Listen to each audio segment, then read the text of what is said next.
est la parole d'Allah, aussi parfaite soit-elle. Ouvrez-le avec humilité pour apprendre. Et ne croyez pas qu'une fois l'avoir lu, vous n'avez plus besoin de le relire. Il contient des miracles et il est la solution de bien des problèmes. Voici les miracles du livre.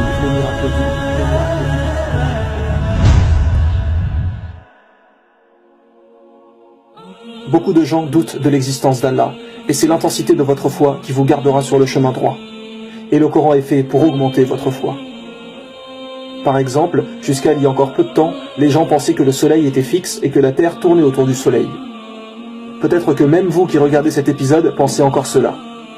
Mais en réalité, nous avons découvert récemment que le soleil n'était pas du tout fixe et qu'il se déplaçait dans l'univers d'une manière bien précise. Et on peut tout à fait dire aussi que le soleil tourne autour de la terre, comme on peut dire que la terre tourne autour du soleil. Cela dépend en fait du référentiel choisi, car dans l'espace, il n'y a pas de référentiel absolu. Et ce qui nous intéresse est que pendant longtemps, les gens pensaient que le soleil était fixe. Seulement, dans le Coran, depuis 1400 ans, il est dit que le soleil se déplace et vogue dans une orbite bien précise, comme la science le confirme aujourd'hui.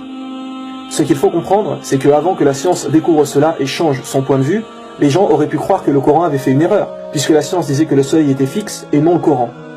Et c'est justement dans ces moments que c'est votre foi qui vous maintient debout ou vous fait chuter.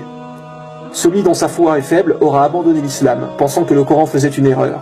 Alors qu'en réalité, la parole d'Allah est parfaite, et le Coran ne peut que dire la vérité, tandis que la science, elle, évolue et n'est jamais sûre. Mais c'est important de savoir que si un jour vous ne comprenez pas quelque chose en religion, ne remettez pas tout en cause. Il y a forcément une explication. C'est simplement que vous ne savez peut-être pas encore la réponse à vos questions.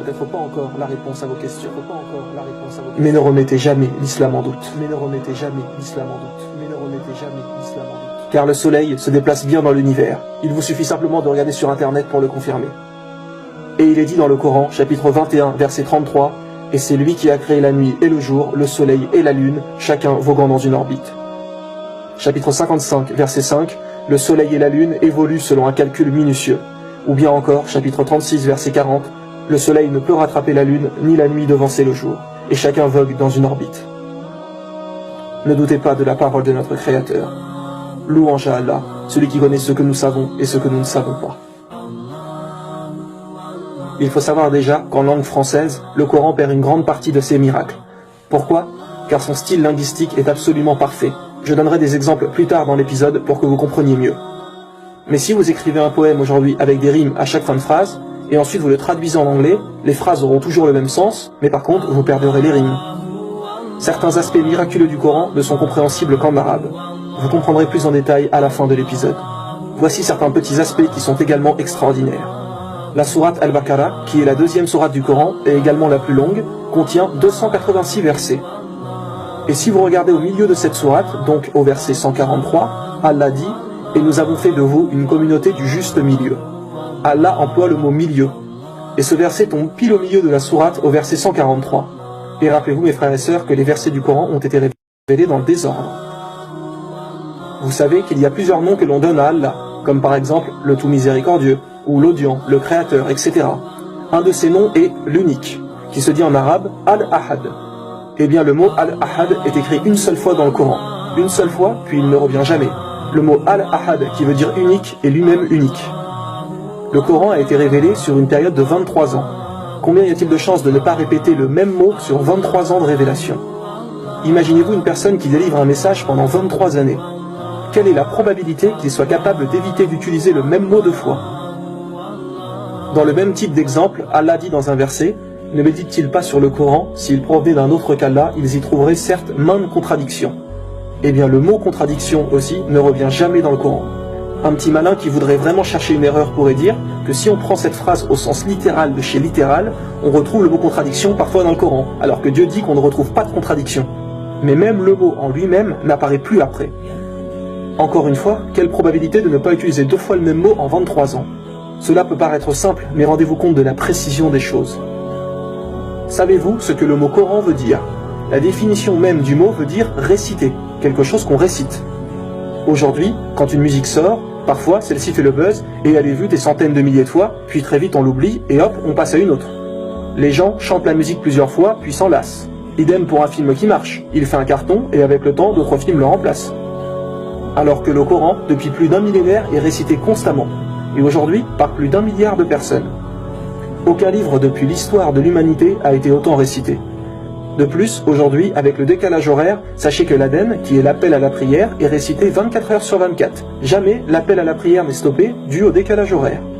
Constamment, il est récité sur terre. Quand le prophète sallallahu alayhi wa sallam a donné ce mot, le Coran, comment pouvait-il savoir si celui-ci allait être encore récité dans 1000 ans, si ce n'est par la révélation d'Allah?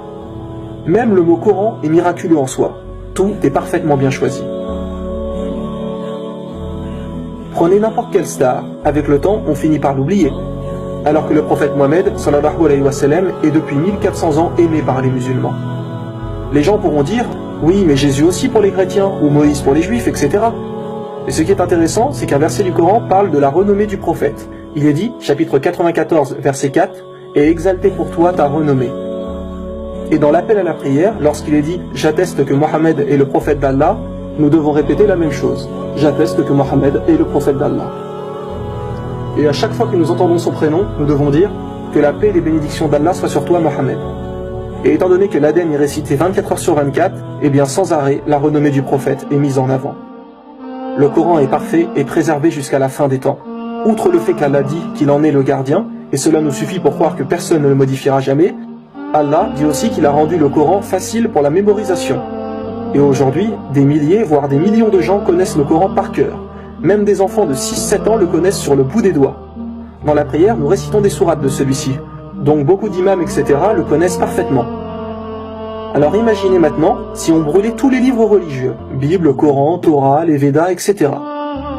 Rien que pour la Bible, il serait quasi impossible de la réécrire parce que peu de gens, voire personne, la connaissent par cœur. De plus qu'il existe des versions différentes, retravaillées et modifiées par l'humain. Donc personne ne se mettrait d'accord. Croyez-vous que vous remettriez les Védas ou la Torah comme cela?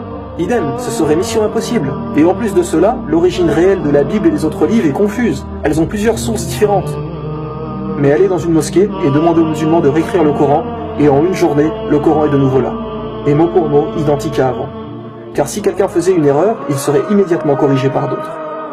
Tout comme si vous vouliez faire le malin, et vous amuser un moment à modifier un verset. Votre supercherie ne durera même pas un jour, car elle sera détectée directement par les autres. Les gens récitent le Coran sans cesse. Donc personne ne modifiera jamais le Coran. Quand vous avez appris à l'école les grandes révolutions, la Révolution française, la Révolution bolchevique en Russie, etc., vous vous rendez compte que toutes ces manifestations ont changé surtout le régime politique. Mais dans la vie personnelle des gens, cela n'a rien vraiment changé. Alors que lorsque l'islam est arrivé, les gens n'ont pas seulement changé le régime politique qui était à l'époque, mais toute leur vie. Leur manière de s'habiller, leur langage, le comportement avec les gens, ce qu'ils mangeaient, l'hygiène, etc.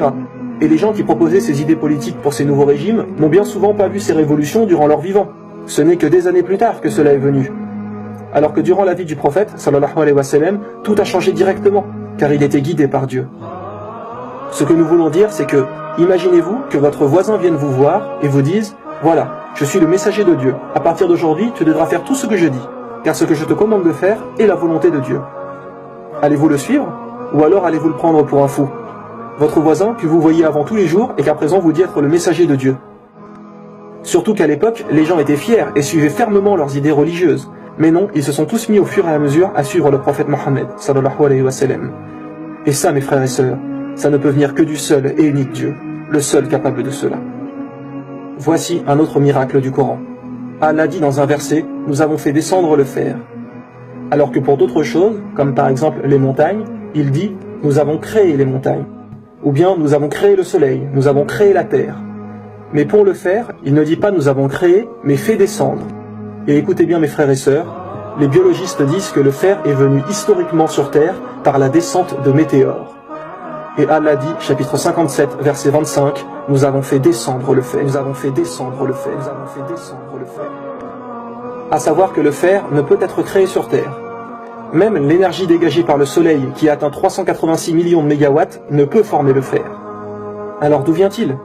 Après des études approfondies, il s'est approuvé aux savants que cette matière, le fer, ne peut être formée que dans les immenses étoiles dépassant notre soleil plusieurs fois, et dans une étape particulière de la vie de ces immenses étoiles, appelée la supernova. Au moment de l'explosion de ces dernières, la matière s'accumule fortement. Cette fusion nucléaire continue et forme par la suite le fer. Et la Terre contient environ 35,9% de fer de sa masse. Allah nous a préparé la Terre par le fait de descendre sur elle une grande quantité de fer. Actuellement, les planètes du système solaire sont des planètes gazeuses inadaptées à la vie. Pour cela, le fait de descendre cette quantité de fer porte une sagesse divine, grâce à qui notre planète est habitable. Nul ne savait cette vérité du fer avant l'exploration de l'espace. Qui, il y a 1400 ans, pouvait connaître cela et savoir que le fer venait du ciel? La parole humaine n'est pas nécessairement calculée au mot près. Le speech humain ne fait pas attention à utiliser le mot le plus parfait possible. Mais Allah, si. Le Coran est incroyablement précis dans son langage.